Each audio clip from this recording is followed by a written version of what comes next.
तो आदाब, नमस्कार, गुड इवनिंग, सत श्री अकाल। एक बार फिर आप तमाम लोगों का स्वागत है क्राइम तक की कहानी के इस एपिसोड में। उम्मीद है पूरी फैमिली अच्छी होगी, अपना और अपनों का ख्याल रख रही होगी। कई पुलिस वालों का अब ये मानना है और कहना है, और हम लोग भी जिस तरीके से केसेस को देखते हैं कि जो नई टेक्नोलॉजी आई है, नई चीज़ें आई हैं, इवन आपके आधार, पैन और भी इवन फ़ोन नंबर, इससे केस को क्रैक करने में बड़ी आसानी होती है। कई बार आपको पता ही नहीं होता है, कहीं आप छुपे हुए हैं, और अगर गलती से आपने अपना पुराना आधार कहीं इस्तेमाल किया तो उस आधार के थ्रू भी बड़ी आसानी से काम हो जाता है। हालांकि इसी आधार के ज़रिए, इसी पैन के ज़रिए, इसी बाकी चीज़ों के ज़रिए लोग लुटते भी हैं। लेकिन आज की कहानी एक ऐसे मर्डर की कहानी है जिसमें पुलिस के पास सब कुछ था, कातिल भी, मकसद भी, लेकिन जो कातिल थे वही गायब, और उनको ढूंढने के लिए ऐसा एक भी सुराग नहीं था।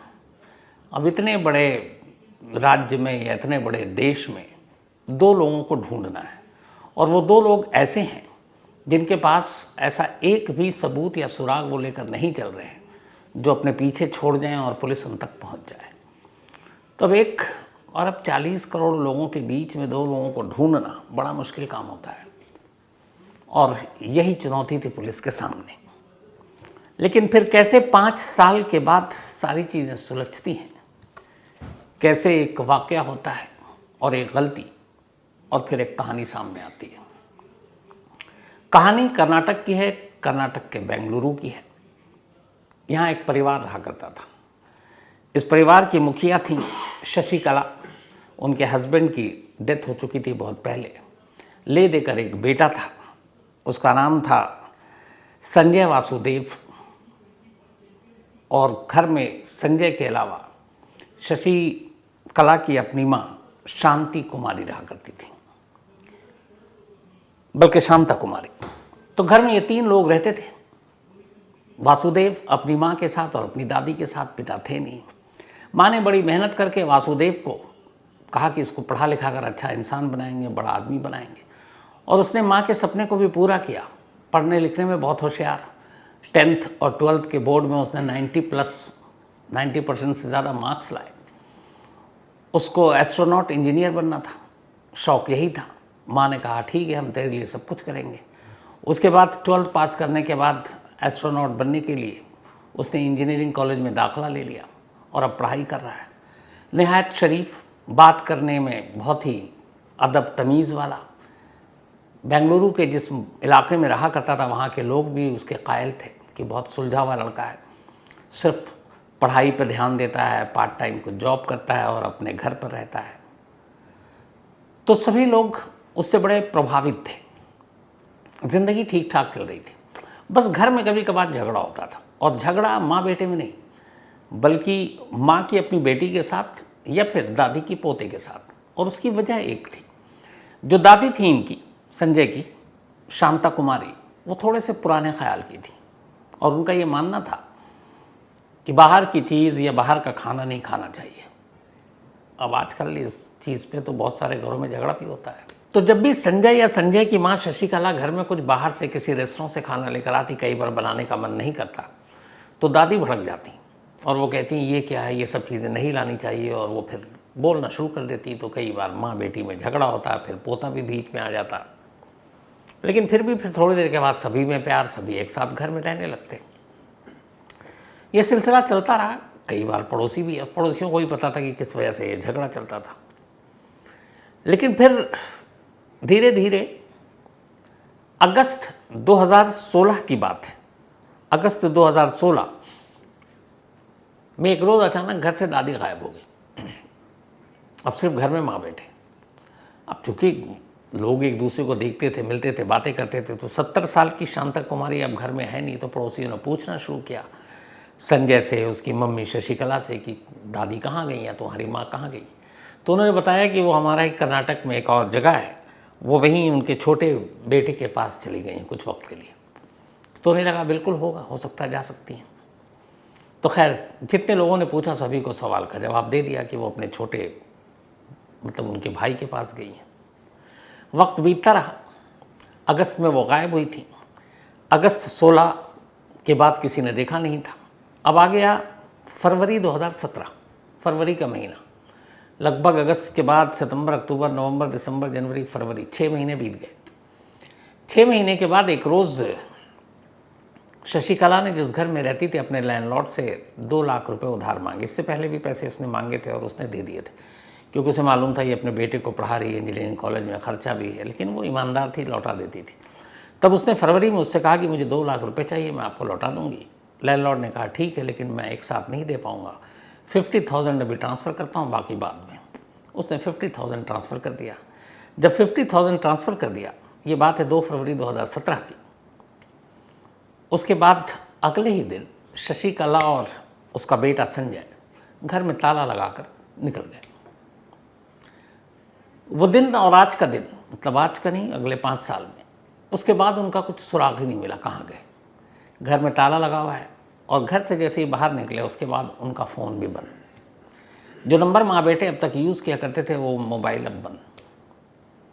अब मकान मालिक पैसा दे चुका था, दोनों निकल लिए। अब कहाँ गए किसी को कुछ पता नहीं। दिन बीतने लगा, शुरू में लगा रिश्तेदार के घर गए होंगे, भाई के पास गए होंगे, ये भी था कि दादी भी गए हुई हैं तो वहीं गए होंगे। अब इस घर में एक चीज़ थी कि जहाँ पे ये रहते थे उसी घर में उसका एक मेन गेट था और उस मेन गेट का ताला लैंडलॉर्ड के पास होता था। उसकी वजह ये थी कि उस घर के अंदर दाखिल होकर वो जाता था अंदर मोटर चलाने के लिए। बहुत सारे जगहों पे देखता हूँ पानी जो आता है टंकी फुल करने के लिए, तो उसको मोटर चलाना होता था, तो सुबह और शाम 1-1 घंटा। तो जब ये रहती थी शशिकला तो वो खुद ही चला देती थी, लेकिन अब वो घर में ताला है तो है नहीं। अब एक चाबी मेन दरवाजे का मकान मालिक के पास, तो वो हर सुबह और शाम जाता और मोटर चलाता और फिर ताला लगा कर लौट आता। ये उसके जाने के बाद है, फरवरी की बात। उसका मार्च आया, अप्रैल, मई, जून। मई में अचानक मकान मालिक ने महसूस किया कि शशिकला के घर के अंदर से कुछ स्मेल आ रही है, कुछ बदबू आ रही है। उसे लगा कि कुछ हो सकता है, चूहा हुआ मरा। तो उसने शुरू में फिर नज़रअंदाज किया, फिर उसे लगा कि कई बार लगा कि नहीं अब नहीं आ रही है। फिर वो अपने काम में ध्यान रखता, मोटर चलाता, चला जाता। ये सिलसिला चलता रहा। लेकिन फिर 7 मई 2017 की तारीख आती है, सुबह के करीब 8:30 बजे थे जब मकान मालिक वहाँ पहुँचा। मकान मालिक का नाम नवीन है। ताला खोला मोटर चलाने के लिए। उस दिन उसको सुबह बहुत तेज़ बदबू आई। अब इस दौरान में उसे कई ऐसे इंसिडेंट पहले हुए थे कि कई घरों से बदबू आती है तो अंदर लाश होता है। अब उसके दिमाग में फिल्मी वो सारी चीज़ें भी चल रही हैं, न्यूज़ भी चल रहा है, अखबार भी चल रहा है कि यार ये घर भी बंद है। अब फरवरी के बाद महीना आ गया, मतलब मार्च, अप्रैल, करीब 3 महीने बीत गए हैं और 3 महीने से घर खुला नहीं है, बदबू आ रही है। कोई जानवर तो नहीं मर गया या कुछ और तो नहीं है। अब नवीन के दिमाग में लेकिन बहुत तेज़ बदबू। कुछ आस पड़ोस के और लोगों ने शिकायत कर दी कि कई दिनों से बदबू आ रही है। तो नवीन डर गया। उसने सीधे पुलिस को फ़ोन कर दिया। अब पुलिस को फ़ोन किया गया, पुलिस आई, पूछी क्या बात है। तो पुलिस वालों ने ये बदबू महसूस की। इसके बाद बताया कि ये घर बंद है, इस घर के लोग जो हैं वो फरवरी से गए हैं। फिर उसने ये भी बताया कि मुझसे पैसे भी लेकर गए थे और उसके बाद से उनका मोबाइल ही बंद है, स्विच ऑफ, कुछ आता पता नहीं कहाँ गए। पुलिस को डाउट हुआ। पुलिस ने बोला ताला तोड़ो। ताला तोड़ा गया, घर के अंदर दाखिल हुआ। घर के अंदर से बड़ी तेज़ बदबू। अब पुलिस ने पूरे घर को छान मारा पर घर में से कुछ मिला ही नहीं।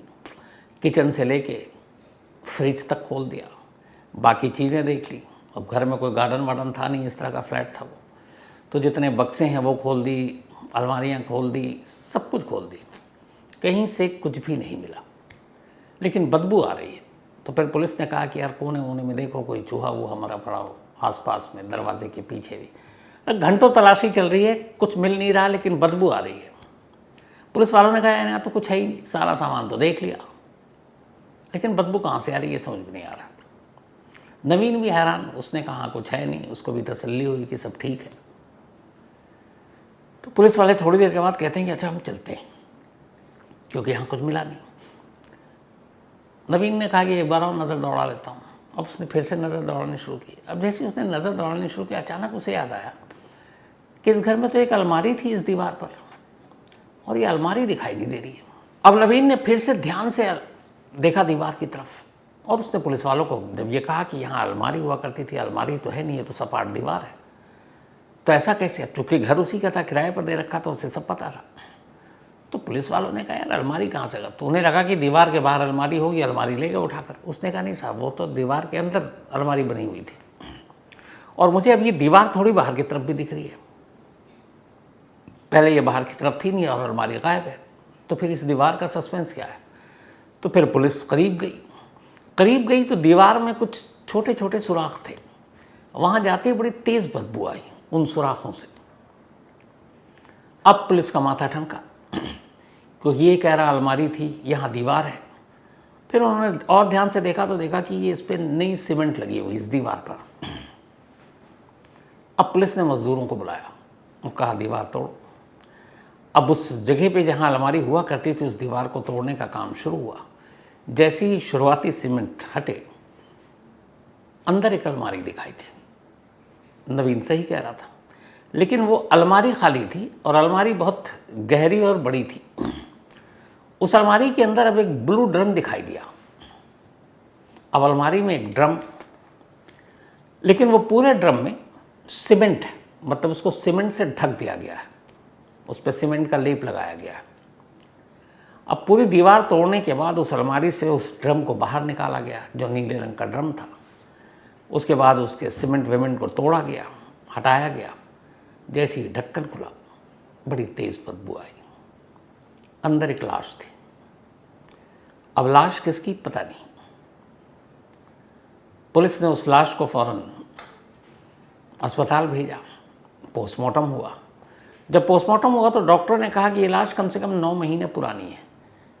ये जिसकी भी लाश है, इसकी मौत अगस्त में हुई है, और ये बात अब मई की चल रही है, मई 2017 और अगस्त 2016। तो जब पोस्टमार्टम रिपोर्ट में ये मौत की टाइमिंग और मंथ वाली बात आई, तो पुलिस फिर वापस पहुंची उसी घर पर। अब उन्होंने पूछताछ किया कि भाई यहाँ पे कोई ऐसा था जो पिछले 9 महीने से नहीं है। तब पड़ोसियों ने बताया कि हाँ, वो जो यहाँ पे शशिकला और उसका बेटा संजय था, वो दोनों तो थे, लेकिन संजय की दादी गायब हो गई थी। और हमने पूछा भी था अगस्त में, तब उन्होंने बताया था कि वो फलाने गांव गई हैं और उनके गांव में उनका भाई रहता है। अच्छा, कुछ ऐसे लोग थे जो उस गांव को भी जानते थे। पुलिस की एक टीम फ़ौरन उस गांव पहुंची, पता किया, तो उन्होंने कहा कि हम तो खुद ही तलाश कर रहे हैं उन तीनों को, न संजय का पता है, न शशिकला का पता है, न हमारी माँ का पता है। अब पुलिस को लगा कि कुछ गड़बड़ है। दूसरी एक और चीज़ अब क्लियर हो रही है कि अगस्त में इस घर से आखिरी जो है वो 2 फरवरी 2017 को लैंडलॉर्ड से 50,000 लेकर माँ बेटे निकल गए, और उससे 9 महीने पहले से, बल्कि 6 महीने पहले से माँ जो है वो, यानी कि संजय की दादी, वो गायब है। तो इसका मतलब है कि ये लाश दादी की है। फिर मरने वाली की उम्र का भी पोस्टमार्टम रिपोर्ट के बाद जानकारी मिल गई। अब शक के दायरे में माँ बेटे। अब माँ बेटे को की तलाश शुरू हुई, लेकिन तमाम तलाशी के बावजूद कोई सुराग ही न मिले। अब पुलिस ने जो पुराना नंबर था संजय का, उसको लिया और उसके पुराने रिकॉर्ड निकालने शुरू किए कि शायद उससे कुछ जानकारी मिले। तो उस नंबर से जब सारी चीज़ें निकालनी शुरू हुई तो फिर पुलिस को एक नंबर मिलता है, और वो नंबर जो था वो इत्तेफाक से उसी वक्त, जब अगस्त में जब दादी गायब हुई थी, तो उन्हीं दादी के दौरान ये सारी चीज़ें जो डेट मैच कर रही थी, उसके सारे नंबरों को पुलिस ने ज़ीरो इन करना शुरू किया। तो एक नंबर मिला जिस पे बहुत बात होती थी। जब पुलिस ने उस नंबर को खंगाला तो पता चला ये नंदीश नाम के एक लड़के का नंबर है। पड़ोसियों से पूछा गया, मकान मालिक ने बताया कि हाँ, ये संजय का दोस्त है, ये भी स्टूडेंट है, पढ़ता लिखता है, उसी के साथ। पुलिस ने नंदीश को उठाया और पूछा, तो उसने कहा कि हाँ साहब, ये लाश दीवार में रखने की बात तो मुझे पता है, पर मैंने ना मर्डर किया है, ना मैं कुछ जानता हूँ। बस इतना था कि उसने मुझसे हेल्प मांगी थी, तो मैंने दीवार वार इसको करने में मदद कर दी, इसके अलावा मेरा कोई रोल नहीं है। अब ये क्लियर हो गया कि माँ बेटे ने कत्ल किया, लेकिन वो दोनों कहाँ हैं? तो पता चला नंदीश का कि वो दोनों जब यहाँ से गए तो हमें तो पता ही नहीं कि कब गए, ना हमें बताया संजय ने, ना आज तक पलट के फ़ोन किया है। अब उनका मोबाइल नंबर स्विच ऑफ, और कोई ज़रिया नहीं। जितने रिश्तेदार थे, जितने दोस्त थे, सबके पूरे कर्नाटक छान मारे, कहीं कोई नहीं मिला। धीरे धीरे वक्त बीतता है। 17 के बाद 18, 18 के बाद 19, 20, इस दौरान कोरोना आ जाता है। अब कोरोना आ गया तो सारा मामला ठंडे बस्ते में। अब ये केस भी पुलिस भूल गई। इसके बाद फिर धीरे धीरे वक्त बीता तो कोरोना थोड़ा कम हुआ, तो फिर पुलिस ने कहा कि यार पुराने केसेस जो सॉल्व नहीं हुए हैं ज़रा उनको खंगालो। तब बेंगलुरु पुलिस ने ऐसे वो तमाम केस जो अनसॉल्व थे उनकी एक लिस्ट बनाई, और उस लिस्ट में एक ये भी आया, क्योंकि ये अखबारों में छपी थी खबर अजीब तरीके की, एक दीवार के अंदर एक ड्रम के अंदर एक लाश। तो लोगों की भी क्यूरियोसिटी थी कि आखिर ऐसा क्या है, और क्या पोते ने माँ को दादी को मारा या फिर माँ ने अपनी माँ को मारा। इन सारे सवालों के जवाब भी चाहिए थे। तब पुलिस ढूंढ रही है। 5 साल बीत गए। 17 के बाद 22 आ गया। 22 में जब कोरोना कम हुआ तो पुलिस ने पुराने केसेस गड़े मुर्दे उखाड़ने शुरू किए। अब इस केस की भी तफ्तीश हुई, टीम लगाई गई कि पता करो कहाँ है ये। फिर से सारे परिवार, सारे रिश्तेदार, सब जगह ढूंढा गया, लेकिन कहीं कोई फ़ायदा नहीं। किसी को उसने कांटेक्ट ही नहीं किया, ना अपने स्कूल कॉलेज में, ना दोस्तों को। अब तभी एक पुलिस अफसर ने दिमाग लगाया। उसने कहा कि ये लोग कहीं किसी नए शहर में जाकर अपने आप को बड़े ही लो प्रोफाइल के साथ रखे होंगे, छुपे होंगे। लेकिन कुछ करने के लिए आजकल अपनी आइडेंटिटी बतानी भी तो ज़रूरी होती है। आप चाहे कहीं नौकरी करो या कुछ बैंक में अकाउंट खुलवाओ, तो आपकी अपनी आईडी कार्ड तो देना ही पड़ता है। तो फ़ोन नंबर तो यूज़ हो नहीं रहा है, लेकिन आधार था उनके पास, और आधार का नंबर पुलिस के पास भी था, क्योंकि निकाल रखा था इनके नाम और पते पर। तो पुलिस टीम को ये लगाया गया कि ये पता करो कि इस नाम और नंबर के आधार कार्ड पर कहीं कोई ऐसी चीज़ किसी ने नौकरी या किसी और चीज़ में इस्तेमाल किया हो, क्योंकि उसका एक अलर्ट आता है। तब उस आधार कार्ड के ज़रिए अलग अलग, पहले तो कर्नाटक में, फिर कर्नाटक के बाहर, ये चेक किया गया कि जो भी आधार से जुड़े हुए स्टाफ थे, लोग थे, कि भाई पता करो ये आधार कार्ड का कहीं इस्तेमाल हुआ है, इसका नंबर कहीं इस्तेमाल हुआ है, तो शायद कुछ मदद मिल जाए। अब लंबी कवायद थी, ट्राई किया गया, शुरू हुआ ढूंढना, लेकिन कोई फ़ायदा नहीं। फिर तभी अचानक 5 साल के बाद आधार ऑफिस से पुलिस को जानकारी मिलती है कि इस आधार को महाराष्ट्र के कोल्हापुर में एक बैंक अकाउंट खुलवाने के लिए इस्तेमाल किया गया, और उस बैंक का ब्रांच यहाँ पर है, और उसी नाम से ये अकाउंट खुला है, यानी कि संजय वासुदेव। तब उस आधार का इस्तेमाल हुआ। जैसे ही पुलिस को पता चला, पुलिस की एक टीम फ़ौरन पहुंचती है कोल्हापुर जाती है उस बैंक के पास। उस बैंक में जो वहाँ का लोकल एड्रेस था वो लेती है, और उसके बाद एक घर में दस्तक देती है। दरवाज़ा खुलता है, सामने माँ बेटे। पुलिस दोनों को उठाती है, लेकर बेंगलुरु लाती है। उसके बाद उनसे पूछताछ शुरू होती है। अब जब पूछताछ हुई तो पूरी कहानी सामने आई। कहानी ये थी कि अगस्त के तीसरे हफ्ते में 2016 एक रोज़ शाम को संजय कोचिंग से लौटा, माँ घर पर थी, तो वो गोभी मंचूरियन लेकर आया था बाज़ार से रात के खाने के लिए। जब वो गोभी मंचूरियन लेकर घर पहुंचा तो दादी ने फिर देखा बाहर से खाना आया। दादी हमेशा की तरह भड़क गई, अपनी बेटी और अपने पोते दोनों के ऊपर गुस्सा करने लगी। गुस्से में बात इतनी बढ़ी कि दादी ने अपनी बेटी पे हाथ उठाया। बेटी माँ का गला पकड़ने लगी। पोते को गुस्सा आ गया, और ये एक छोटी सी बात पे जो लड़ाई हुई उसमें 1-2 हाथ पोते के दादी के गले तक पहुंच गए, और थोड़ी देर के बाद जब वो हाथ ढीले हुए तब तक दादी मर चुकी थी। एक माँ के सामने एक बेटा एक और माँ का कत्ल कर रहा था, और ये सब कुछ हो गया। अब जब हो गया तब उन्हें लगा ये क्या, ये तो गड़बड़ हो गई। उम्र 70 साल थी। तो पहले उन्होंने सोचा कि एक काम करते हैं, 70 साल की उम्र, बुजुर्ग, ये बता देते हैं कि माँ की अचानक मौत हो गई, दादी की, और अंतिम संस्कार कर देंगे, किसी को शक नहीं होगा, घर में मौत हुई है, ना पोस्टमार्टम ना कुछ और। बट दिल में जब चोर होता है तो बहुत सारी चीज़ें होती हैं।